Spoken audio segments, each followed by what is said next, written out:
Hello.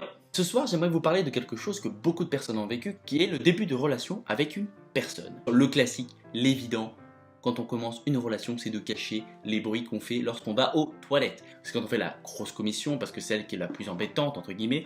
La petite technique, alors si vous ne la connaissez pas, on aime bien des fois mettre du papier. On met du papier sur l'eau, comme ça on n'entend pas le... Deuxième technique, c'est aussi de mettre de la musique bien fort, mais du coup, en mettant de la musique, tu sais très bien que la personne sait ce que tu vas faire et que t'es complètement grillé. Hein, c'est comme si d'un coup, on vous mettait la lumière en pleine gueule. Donc là, tu vas où? Nulle part. Ah si, tu vas avec ton téléphone aux toilettes pour mettre de la musique, qu'est-ce que tu vas faire? Rien du tout. Je vais rien faire du tout.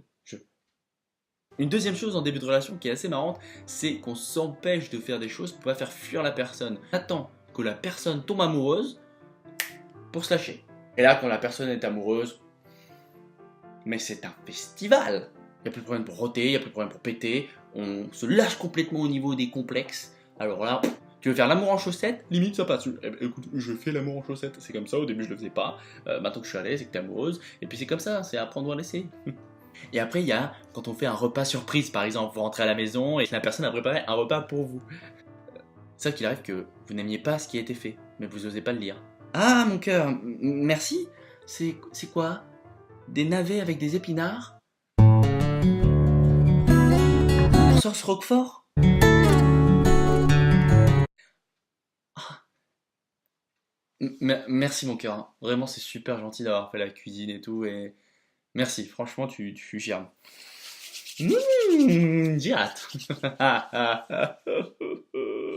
Après, au début de relation, on aime bien faire genre on est distant avec la personne. Vous voyez, commencer un peu à instaurer le manque, à faire la technique de fuis, je te suis, je te fuis. Elle m'a pas envoyé de message encore, mais moi je lui envoie pas de message non plus. Voilà, au début de la relation, faut être assez distant pour montrer un peu qui c'est qui tient les rênes. Ah, faut pas se laisser faire, hein, faut serrer les vis, hein, sinon après elle vous bouffe. Hein. Après elle vous bouffe. Alors voilà. Et puis, de toute façon, moi ça ne m'énerve pas du tout qu'elle envoie pas de message. Alors ça, c'est complètement faux. Que ce soit les hommes ou les femmes, en fait, on ne dit pas. Mais on a tous envie que l'autre envoie un message. Mais si chacun fait ça, attend que l'autre envoie un message pour voir qui c'est qui est un peu plus attaché, tac tac, eh ben, il se peut que personne s'envoie un message et que ça dure longtemps. Très longtemps. Puis on fait semblant que ça ne nous énerve pas, que la personne n'envoie pas de message. Mais quand on reçoit un message, là, il y a la vérité qui l'emporte. Non, pas du tout, je bosse, elle bosse, on bosse tous les deux, je comprends qu'elle n'ait pas le temps de m'envoyer un message, puis moi aussi, c'est pareil. Il me fout complètement... C'est elle. Quoi? Ce que je dis, je m'en fous qu'elle m'envoie un message, c'est juste là, je suis content parce qu'elle l'a fait, mais... ça veut rien dire. Après, il y a un cas un peu plus spécifique, c'est quand vous rencontrez les grands frères. Il y en a qui aiment bien se la jouer à l'ancienne, et ça me fait beaucoup rire. Donc c'est toi, Quentin, le nouveau copain de ma petite sœur. Ouais, c'est moi, et puis bon, enchanté, hein. Ok, donc déjà tu me tutoies pas, on n'est pas amis, ok, on n'est pas des potes, on n'est pas des amis, on n'est pas de la famille, alors tu te calmes direct. Moi je suis pas là pour rigoler. Écoute, si ma petite sœur tu lui fais du mal, je t'arrache la tête. Pardon. C'est pas une réplique d'un film, ça? Tu me fais marcher, c'est ça? Très bon jeu d'acteur. Hein. Ah, puis le regard noir et tout, là, Sinon, je t'arrache la tête. Enfin, les gars, réveillez-vous, on est plus au XVIIe siècle, hein. Presque tu me sors l'épée, tu me défies. On se calme. Après, vous avez rencontré les parents. Vous êtes invité pour la première fois chez les parents, début de relation, on est clean. On a donc bien habillé. Bonjour monsieur, bonjour madame. Et alors là, personnellement, dans mon cas, je ne sais dire non à rien. Bon, mon petit Quentin, on prendrait bien un petit verre de vin rouge? Oui, avec plaisir, merci. Et ben alors, on va en servir un petit deuxième, hein? Pour accompagner le repas. Allez, c'est parti. Mais moi, un verre, ça va, moi, hein. Oh, pas d'histoire. À votre santé. Et ça continue, et ça continue, et je sais pas dire non. Et je me retrouve à boire 8 verres de vin, et à la fin du repas, je suis comme ça. Bon, mon petit Quentin, hein? Oui? C'était excellent. J'ai adoré.